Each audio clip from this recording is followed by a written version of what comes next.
हर हर महादेव, जय महाकाल। कैसे हैं सभी शिव भक्त। आशा करता हूं आप सभी लोग खुश होंगे और महादेव की कृपा आप सभी लोगों के ऊपर बरसे, यही मैं महादेव से प्रार्थना करता हूं। देखिए, कल है शुक्रवार का बहुत ही प्यारा और विशेष सा दिन, और इस शुक्रवार के दिन आप सभी लोगों को शहद और शमी के पत्ते का उपाय तो बेशक याद होगा, जो पूज्य गुरुजी ने हाल ही की कथा में बताया था। पूज्य गुरुजी हमेशा शुक्रवार के दिन शहद और शमी पत्र के इस अचूक उपाय को करने के लिए कहते हैं कि जब आपकी कोई कामना, कोई इच्छा हो, कोई हृदय की बात है जो महादेव तक आपकी पहुंच नहीं रही हो, आपने बहुत सारे उपाय भी कर लिए, व्रत भी कर लिए, आपने किसी पंडित ने बोला कि आपको ये यज्ञ करवाना है, ये पूजा पाठ करवाना है, अपनी किसी कार्य सिद्धि को लेकर के वो भी करवा करके देख लिया, लेकिन जब आपकी कोई कामना सिद्ध नहीं हो रही हो, तब शुक्रवार के दिन शहद और ये शमी के पत्ते का अचूक उपाय करना बिल्कुल भी मत भूलिएगा। गुरुदेव जी की ही कथा से सुन करके और समझ करके इस पूरे उपाय को बहुत आसान भाषा में आप सभी लोगों को बताऊंगा, परंतु उससे पहले आप सबसे बस एक छोटी सी प्रार्थना करना चाहूंगा कि जो भी भक्त पहली बार आए हैं, चैनल को सब्सक्राइब जरूर कर लीजिएगा और वीडियो को लाइक करके देव आदिदेव महादेव का कोई सा भी प्यारा नाम कमेंट बॉक्स में लिखना बिल्कुल भी मत भूलिएगा। इस पूरे वीडियो में हम 3 महा उपायों के बारे में बात करेंगे जो आपकी अलग अलग कामना पूर्ति के लिए सिद्ध होंगे, तो ध्यान से सुनना है और समझना है। पहले वाले उपाय की बात करते हैं। पहले उपाय में पूज्य गुरु जी ने विशेष तौर पर कहा था कि जब काफी सारे उपाय आपने कर लिए हों, आपने व्रत भी कर लिए हों किसी कार्य सिद्धि को कराने के लिए, किसी कामना पूर्ति के लिए, और महादेव तक आपकी वो कामना नहीं पहुंच रही है, आपने काफी सारे उपाय कर लिए, तो मनोकामना पूर्ति का ये वो अचूक उपाय है जिसे मात्र एक बार करने से ही मेरे शिव की कृपा आप सभी शिव भक्तों पर बरसती है। कैसे करना है? आपको लेने होंगे 5 शमी के पत्ते। कुछ इस तरीके से लीजिएगा कि यहां से जब तोड़ोगे ना, तो ये जो पूरा गोले में बनाया जाता है, ये 1 शमी का पत्ता होता है। ऐसे ही आपको 5 शमी के पत्ते लेने हैं। इसकी महिमा पूज्य गुरुजी ने बताते हुए कहा कि इसकी जो एक पत्ती होती है ना, ये 14 करोड़ सोने की मुद्राओं के बराबर होती है। साथ ही साथ 1 शमी का पत्ता 52,000 ब्राह्मणों की साक्षी करवाता है। अगर कोई भूलवश भी इसे शिवलिंग पर समर्पित कर देता है ना, तो उसे भी अश्वमेघ यज्ञ के पुण्य फल के बराबर पुण्य प्राप्त होता है। तो ये इतना अद्भुत और अचूक उपाय है। ये आपको 5 शमी के पत्तों के साथ में थोड़ा सा लेना होगा शहद। ठीक है, इस तरीके से शहद ले लीजिएगा और 1 लोटा शुद्ध जल अपने घर का तांबे के कलश में, बस ये 3 चीजों को लेकर के आपके घर के आसपास जो भी भोलेनाथ का मंदिर हो, शिवालय हो, शिवलिंग हो, जहां पर भी हो, चाहे अकेला शिवलिंग ही क्यों ना विराजित हो, ध्यान रखिएगा इस उपाय को आपको घर पर नहीं करना है, शिवलिंग के पास ही जाकर के करना है। जैसे ही आप यहां पर पहुंचोगे, शिवलिंग के पीछे की तरफ आपको आसन लगा करके बैठना है। जब आप पीछे बैठते हैं तो आपका मुख ऑटोमेटिक उत्तर दिशा की तरफ में हो जाता है। सबसे पहले आपने करना क्या है कि जो आपने 1 लोटा शुद्ध जल लिया है, उस 1 लोटे शुद्ध जल को अपने सम्मुख में रखिएगा। अपने दोनों हाथों में लेकर के सबसे पहले अपना नाम बोलना है, फिर अपना गोत्र बोलना है। उसके पश्चात जिस तिथि को कर रहे हो, तो जिस भी शुक्रवार के दिन आप कर रहे हो या शनिवार के दिन कर रहे हो, उस तिथि को बोलना है और बोल करके इस संपूर्ण जल को शिवलिंग के ठीक ऊपर आपको समर्पित कर देना है, श्री शिवाय नमस्तुभ्यम मंत्र का स्मरण करते हुए। जैसे ही यह संपूर्ण जल समर्पित हो जाएगा, महादेव की शिवलिंग का आप जलाभिषेक कर देंगे।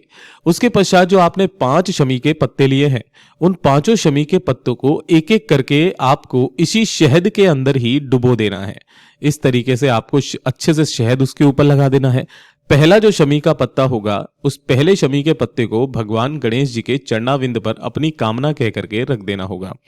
दूसरा शमी का पत्ता भी शहद में डुबो करके आपको जो कार्तिकेय भगवान है उनके स्थान पर रखना होगा। तीसरा शमी का पत्ता माता अशोक सुंदरी के स्थान पर रखना होगा। अब जो चौथा पत्ता है ना, वो रखोगे आप भोलेनाथ की शिवलिंग के ठीक शीर्ष पर।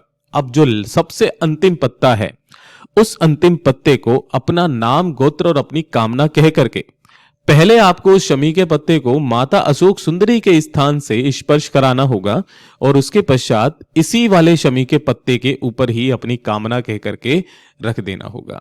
गुरुदेव ने कहा था कि इसका एक पर्टिकुलर नियम है महाराज, या तो आप 3 शुक्रवार कर लीजिए, या फिर 3 प्रदोष कर लीजिए, या फिर आप 3 शिवरात्रि कर लीजिए, या फिर आप 3 सोमवार कर लीजिए। जो भी व्यक्ति इस उपाय को अपनी कामना कह करके करता है उसकी वो कामना जरूर पूरी होती है। गुरुदेव का बहुत अद्भुत और अचूक उपाय है, जरूर से कीजिएगा। बात करते हैं दूसरे वाले उपाय की। ये सबसे ज्यादा खास उपाय होने वाला है, खास करके किन लोगों के लिए। पूज्य गुरुजी ने कहा था कि जब आप जीवन में बहुत कुछ करना चाहते हो, है ना, लेकिन कर नहीं पाते, कोई ना कोई समस्या आपके जीवन में बनी हुई है और आप किसे कोसते हो? आप कोसते हो कि भगवान मेरा साथ नहीं दे रहे हैं, मेरी तो किस्मत ही खराब है, मेरा दुर्भाग्य चल रहा है, भाग्य की रेखाएं विपरीत चल रही है, क्या करें? इसकी वजह से ऐसा हो रहा है या फिर कुंडली में किसी दोष के कारण ऐसा हो रहा है। बहुत बार आपके दिमाग में भी ये चीज आती होगी। गुरुदेव ने क्या कहा कि जब आपको जीवन में असफलताओं का सामना करना पड़े, आपको लगे कि महादेव मेरा साथ नहीं दे रहे हैं, मुझे ये चीज चाहिए थी, इसका मैं हकदार था, वो चीज आपको नहीं मिल रही है, एक छोटा सा काम आज के दिन कीजिएगा। एक लोटा शुद्ध जल अपने घर का तांबे के कलश में ले लीजिएगा और एक लोटे शुद्ध जल के साथ ही आपको लेना होगा मात्र एक बेलपत्र, जो कहीं से भी खंडित कटा फिटा ना हो। अब यहां पर एक भक्त जो है वो गलती करते हैं, ये जो नीचे की डंडी होती है ना, इसे वो तोड़ देते हैं, जबकि ये नीचे की डंडी में यहां नीचे जो डूट होता है, ये गणमान्य का स्थान होता है, इसे आपको तोड़ना नहीं है। बेलपत्र नहीं मिलता है, भोलेनाथ की शिवलिंग से उठा लेना, धो करके काम में ले लेना। इन दोनों को ही लेकर के आपको भोलेनाथ के मंदिर में पहुंचना है, शिवलिंग के पास में। शिवलिंग के पास पहुंच करके हमेशा की तरह शिवलिंग के पीछे की तरफ आपको आसन लगा करके बैठना है, जिससे आपका मुख उत्तर दिशा की तरफ में हो जाएगा।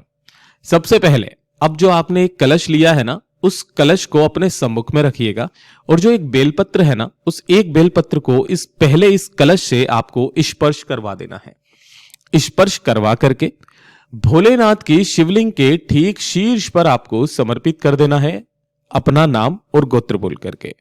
शिवलिंग पर समर्पित करके अपनी मनोकामना आपको कहनी है और फिर मनोकामना कहने के पश्चात इस बेलपत्र को फिर से वापस आपको उठा लेना है।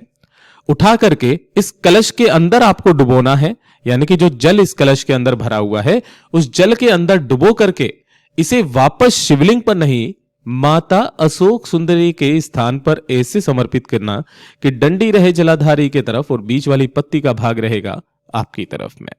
जैसे ही आप यहां पर समर्पित कर देंगे अपनी कामना कह करके, उसके पश्चात जो ये एक लोटा शुद्ध जल है अपने दोनों हाथों में लेकर श्री शिवाय नमस्तुभ्यम मंत्र का स्मरण करते हुए संपूर्ण जल को शिवलिंग के ठीक ऊपर आपको समर्पित कर देना है। जो भी जल जलाधारी से बहकर नीचे की तरफ आकर के गिरेगा, आपको अपने दाहिने हाथ में उस जल को रोकना है, अपने दोनों नैनों पर अपनी कामना कह करके लगा लेना है और उसका आचमन कर लेना है। गुरुदेव ने कहा था, जब आप अपनी इच्छा के विरुद्ध या फिर कुछ भी ऐसे कार्य करना चाहते हैं जो आपको नहीं करना है लेकिन मजबूरन वश करना पड़ता है क्योंकि किस्मत साथ नहीं दे रही, कुंडली दोष के कारण, वो सारी समस्याएं आपके जीवन की समाप्त हो जाती है। बात करते हैं तीसरे वाले उपाय की। ये जो तीसरा उपाय है ये किन लोगों के लिए है? देखिए, काफी सारे लोगों के साथ में ऐसा होता है कि उनकी जेब हमेशा खाली रहती है। खाली रहने का मतलब यह है कि उनके पास में पैसा टिकता ही नहीं है।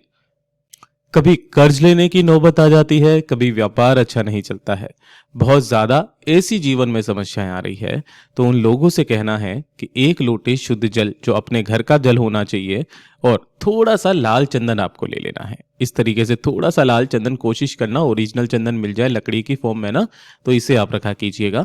और थोड़ा सा लेना है गंगा जल। ये जो गंगा जल आप लेंगे, इसी वाले जल के कलश के अंदर ही आपको डाल लेना है। डालने के पश्चात इन दोनों को लेकर के आपको पहुंच जाना है भोलेनाथ के मंदिर में, शिवलिंग के पास में। शिवलिंग के पीछे की तरफ आपको आसन लगा करके बैठना होगा। हमेशा की तरह बताता हूं, उत्तर दिशा की तरफ में आपको मुख करना होगा। सबसे पहले आपने जो लाल चंदन लिया हुआ है, उस लाल चंदन के लेपन को शिवलिंग के ठीक शीर्ष पर केवल और केवल यहां पर इस पूरे के पूरे लिंग नुमा आकृति पर अच्छे से चंदन का लेपन करना है ना। अपनी कामना मन में कहते चले जाना और चंदन का लेपन करते चले जाना। इसी तरीके से लेपन कर देने के पश्चात अपने दोनों हाथों में उस कलश को पकड़ना। पकड़ करके अब आपको अपना नाम बोलना है, अपना गोत्र बोलना है, जिस तिथि को कर रहे हो, आज के दिन की जो तिथि पड़े वो तिथि बोलना है और कुंदकेश्वर महादेव का ध्यान करके, किनका? कुंदकेश्वर महादेव का आपको ध्यान करना है और इस संपूर्ण जल को शिवलिंग के ठीक ऊपर समर्पित कर देना है श्री शिवाय नमस्तुभ्यम मंत्र का स्मरण करते हुए। जो भी जल जलाधारी से बहकर नीचे की तरफ आएगा उसी जल को आपको एकत्रित करना है, रोकना है। रोक करके उसी जल को अपने दाहिने हाथ की हथेली पे लेना, अपना नाम और गोत्र बोल करके उसे पी लेना। फिर थोड़ा सा जल लेना, नाम और गोत्र बोल करके पी लेना। फिर थोड़ा सा जल लेना, नाम और गोत्र बोल करके पी लीजिएगा। उसी जल को आपको 3 बार शिवलिंग के वहीं पर बैठ करके ही अपने दाहिने हाथ की हथेली में लेकर के पी लेना है। उसके बाद से देखिएगा आपके जितने भी दोष होंगे, जिन कारणों की वजह से आपके जीवन में धन नहीं आ रहा है, वो सारे कारण समाप्त हो जाएंगे। पूज्य गुरु जी का ये सभी उपाय बहुत ही ज्यादा खास और अद्भुत है, जरूर कीजिएगा। वीडियो पसंद आए तो लाइक करना, चैनल को सब्सक्राइब जरूर कीजिएगा।